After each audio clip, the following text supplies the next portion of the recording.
माघ की शिवरात्रि और फाल्गुन की शिवरात्रि, ये दोनों शिवरात्रि भव्यता के रूप में मनाई जाती है। भव्यता।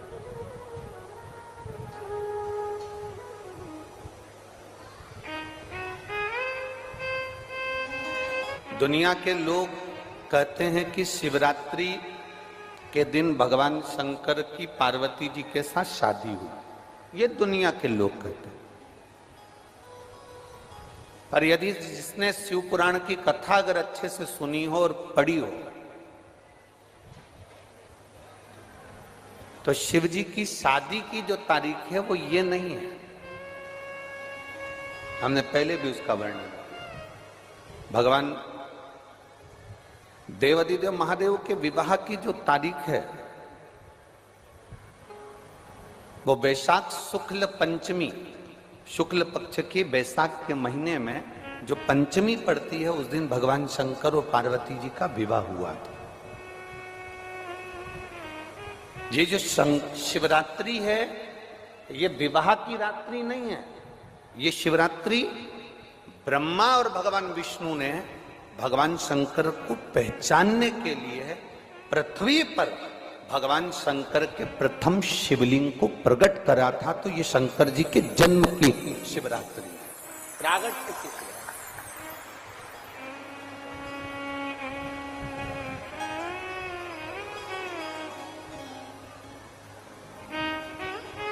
ये शिव जी के प्रागट्य की शिवरात्रि। ये शिवरात्रि जो आएगी, माघ की शिवरात्रि, जो मूल शिवरात्रि होती है, जिस दिन शिवरात्रि के दिन भगवान ब्रह्मदेव और भगवान नारायण ने भगवान शंकर को एक पर्वत को घुमाकर उनके लिंग की आकृति, उनका स्वरूप प्रकट किया, उनका स्वरूप प्रकट किया, उनका जन्म। आपसे कोई पूछे कि शंकर जी का जन्म कब हुआ, तो आप बिल्कुल बेझिझक कह सकते हो शिवरात्रि के दिन हैप्पी बर्थडे टू यू। उसमें तुम्हें सोचना नहीं। भ्रम फैलाने वाले बहुत भ्रम फैलाते हैं। और आज इस व्यासपीठ से एक बात और कहना चाहेंगे, जिसको अपने जन्म की तारीख ना मालूम हो, जिसको अपने जन्मदिन ना मालूम हो, वो आप नियम बना लो कि आपका जन्मदिन भी शिवरात्रि के दिन ही हुआ है, पक्का। जब परब्रह्म परमेश्वर स्वयं देवाधिदेव महादेव शिवरात्रि के दिन प्रकट हो जाता है, उसका शिवलिंग, उसकी आकृति प्रकट हो जाती है, और ब्रह्मा जी ऊपर जाकर मालूम करते हैं, आकाश में बढ़ते जाते हैं, तो भी उनको शंकर भगवान के शिवलिंग का छोर नहीं मिलता।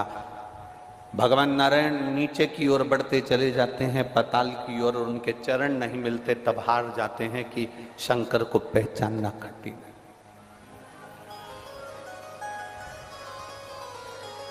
शिव को पहचानना, शिव को जानना कठिन है,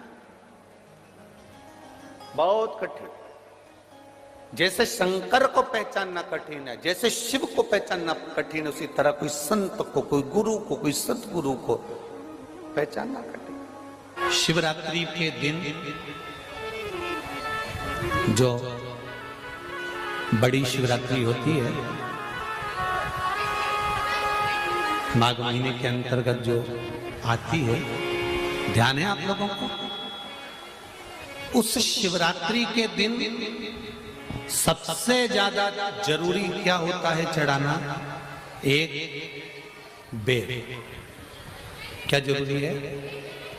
क्या बोलते हो? बेर की बोर, जो भी बोलते हो, जिसमें गुठली होती है और अपन लोग बोर खाते हैं, बेर खाते हैं। मात्र एक बोर, एक बेर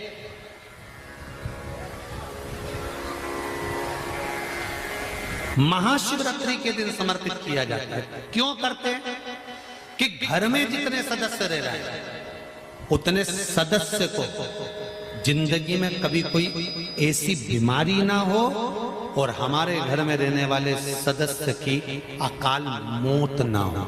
उसके लिए मात्र एक बेलपत्र की जगह एक बेर भी समर्पित कर देते हैं, तो अकाल मृत्यु टल जाती है, अकाल मौत टल जाती है।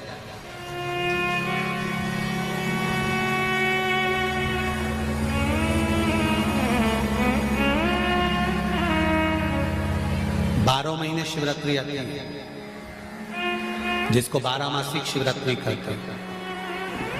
हम कई लोगों से कहते हैं अगर जिंदगी में ज्यादा नियम नहीं ले सकते तो एक नियम ले लो, और उसका फल क्या होता है ये मात्र 3 महीने की शिवरात्रि कर कर देख लो।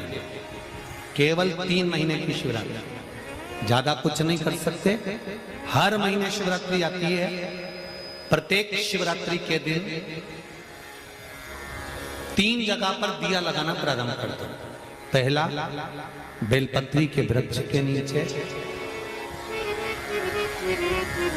दूसरा, शंकर भगवान के मंदिर पर।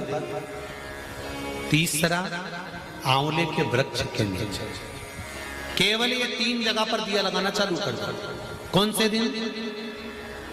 हर महीने की जो शिवरात्रि आती है, मासिक शिवरात्रि जो आती है, आप 12 महीने का नियम बनाओ कि मैं 12 महीने की शिवरात्रि का व्रत करूं ना करूं। मैं शंकर के मंदिर में 12 महीने जो शिवरात्रि आती है उस शिवरात्रि का नियम लेती हूं कि शिवरात्रि के दिन में दिया लगाने 3 जगह पर जाऊंगी। पहला, बोलते जाओ जम के, बेलपत्री के नीचे।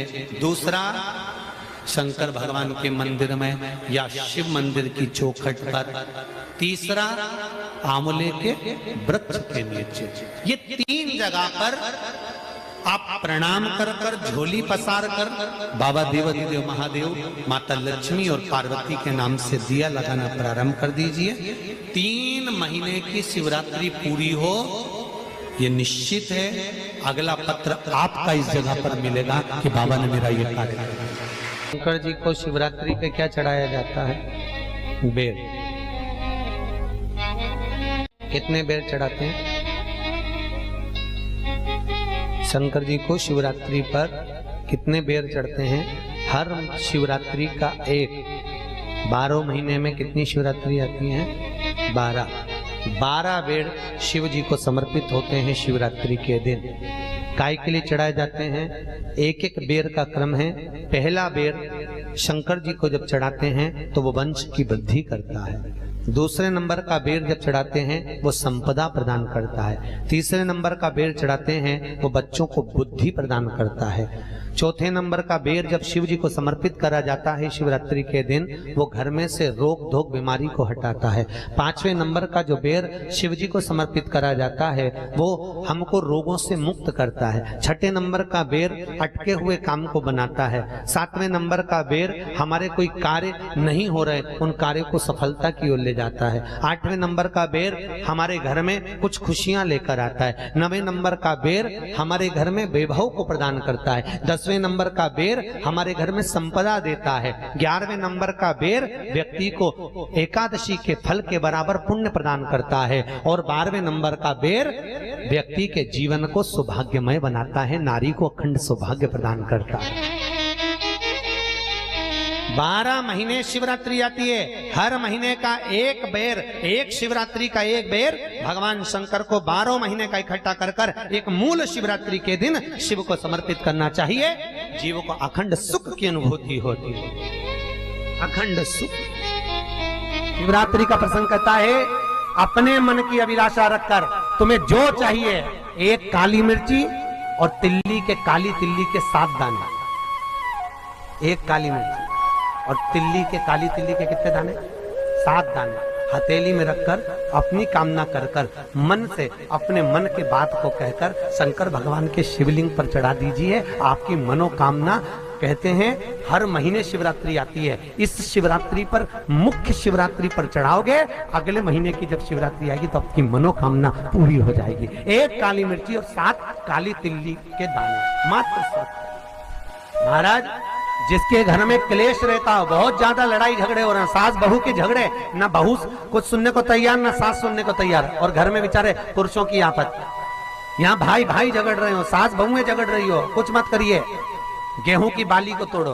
गेहूं की बाली जानते ना, जिसमें आप लोग तो गेहूं की बाली को तोड़ना है, और बाली 7 बाली तोड़कर अपने घर में घुमाकर अपने घर का नाम और गोत्र बोलकर उसको शंकर को समर्पित कर दीजिए। जिंदगी में कभी सास बहू का झगड़ा नहीं होगा हमारे। शिवरात्रि के दिन उसको समर्पित करिए, आपके घर में कभी क्लेश नहीं मच सकता। 12 महीने शिवरात्रि आती है और शिवरात्रि के दिन रात्रि को 12 बजे शंकर भगवान पर एक धतूरा चढ़ा दो। क्या चढ़ाना है? जम के बोलिए जरा। धतूरा। ये शंकर भगवान को धतूरा चढ़ा दो। 12 बजे रात्रि को शिव जी पे धतूरा चढ़ाओ। आधे घंटे तक धतूरा चढ़े रहने दो और आप श्री शिवाय नमस्तुभ्यम का जाप करो। जिस शंकर जी पे धतूरा चढ़ाए उस मंदिर के बाहर बैठकर कौन सा मंत्र जपना है? श्री शिवाय नमस्तुभ्यम। फिर से बोलो, श्री शिवाय नमस्तुभ्यम। धतूरा चढ़ाकर श्री शिवाय नमस्तुभ्यम का स्मरण करिए।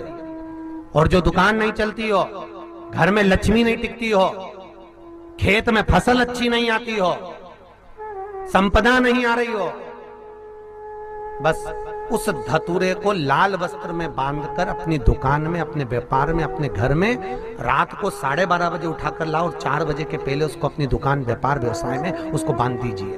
और अगर जो जमीन फसल सही नहीं दे रही हो उस जमीन में ले जाकर गाड़ दीजिए। आपको जीवन में कभी तकलीफ नहीं भोगना पड़ेगी, लक्ष्मी बढ़ती चली जाएगी महाराज, संपदा बढ़ेगी। जो व्यक्ति ज्यादा बीमार रहता हो, बहुत बीमारी उसको घेरे रहती है, परेशान रह रहा हो, बीमारी बनी हुई है, तो बोर चढ़ाइए। बेर, क्या बोलते हैं यहाँ पर? बेर की बोर, वो खाने वाला बेर जो होता है, उस बेर को 7 बेर ले लो और 7 बेर को लेकर अपने ऊपर से घुमाकर शिवरात्रि की दोपहर के 12 बजे शंकर भगवान के शिवलिंग पर ले जाकर उस बेर को चढ़ा दीजिए। आपका रोग, आपकी बीमारी मात्र 3 महीने के अंदर समाप्त हो जाएगी। बेर चढ़ाने का बड़ा महत्व है। यहाँ चढ़ाते हैं कि नहीं चढ़ाते? चढ़ाते हैं। शिवरात्रि के दिन बेर चढ़ाने का बड़ा महत्व है। और शिवरात्रि पर चढ़ा हुआ वो बेर उठाकर ले आइए और उस बेर को उठाकर रख लीजिए।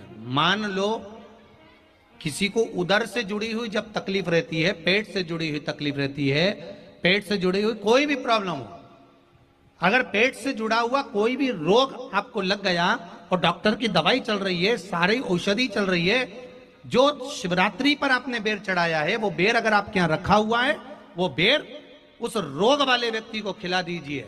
आधे घंटे के अंदर पेट का दर्द, पेट की तकलीफ, पेट का कैसा भी रोग होगा, एकदम आराम लग जाएगा। उस बेर में इतना दम, इतना प्रबलता आ जाती है शंकर को जो शिवरात्रि के दिन बेर चढ़ाया जाता है।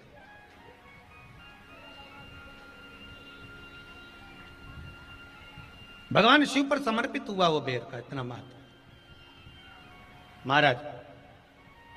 और जो देवता को उठाने के लिए बोर समर्पित करा जाता है, बेर भाजी आंवला उठो देव सांवरा, उसमें शंकर जी का भाव है, क्योंकि शिव जी का दर्शन भगवान नारायण उठते से ही करना चाहते हैं। सबसे पहले नेत्र खोले और मेरा शिव का दर्शन हुआ। बेर का भाव ही शिव का दर्शन का भाव।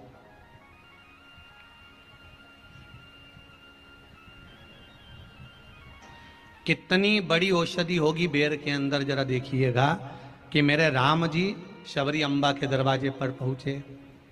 आप लोग भजन में लेते रहते हो, शबरी संवारे रास्ता आएंगे राम जी, मेरा भी धन्य जीवन बनाएंगे राम जी।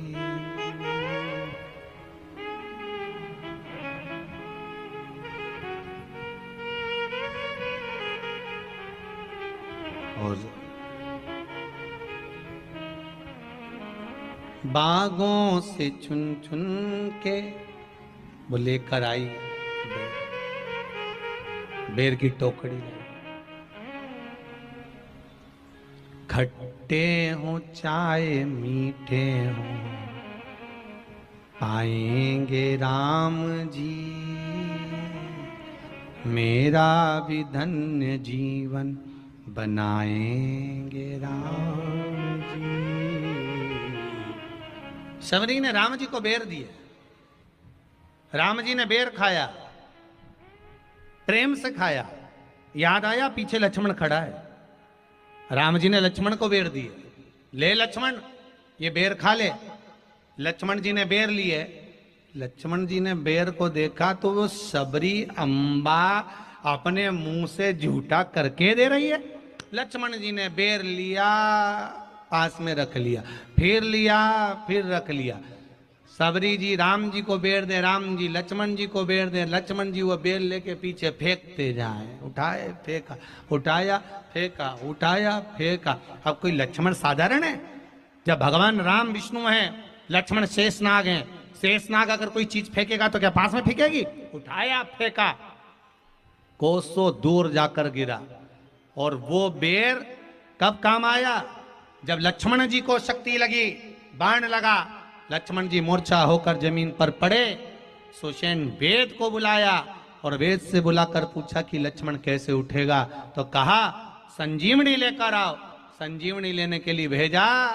तब संजीवनी लेने के लिए जब श्री हनुमान जी महाराज गए, संजीवनी बूटी जब लेकर आए और लक्ष्मण जी को जो दी, तब राम जी पहचान गए ये संजीवनी कोई दूसरी नहीं है। लक्ष्मण जी को जो बेर खाने को दिया था, वो बेर फेंक दिया था, उसी बेर की पत्ती है जिसको निचोड़ निचोड़ कर लक्ष्मण जी को खिलाना पड़ी है। तो राम जी रोते रोते बोले पहले ही खा लेता तो खाना नहीं पड़ती।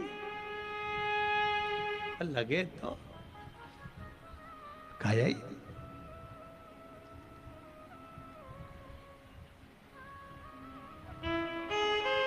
यहां तो सीधी सीधी बात है ना। कहा पोलियो की दवाई जन्म लिए बच्चे से लेकर 5 वर्ष तक के बच्चे को पोलियो की दवाई पिलाई जाएगी। पोलियो की दवाई पियो तो हाथ पैर से विकलांग नहीं होगे। बोलो, बोलते कि नहीं बोलते? पियो विकलांग नहीं होगे। जो नहीं पिएगा वो हाथ पैर से विकलांग हो जाएगा। उसी तरह शिव महापुराण की कथा, जिसका जन्म नहीं हुआ, जो माता के गर्भ में है, उससे लेकर जो मर रहा है उस तक के व्यक्ति को सुनाई जाएगी। पोलियो की दवाई नहीं पियोगे, हाथ पैर से विकलांग हो जाओगे। शिव महापुराण नहीं सुनोगे तो काम, लोभ, विषय, आसक्ति से विकलांग हो जाओगे। इसलिए सुनो, ये सुनने का विषय है, इसको श्रवण करना, हमारे जीवन में उतारना। नहीं मिलेगी।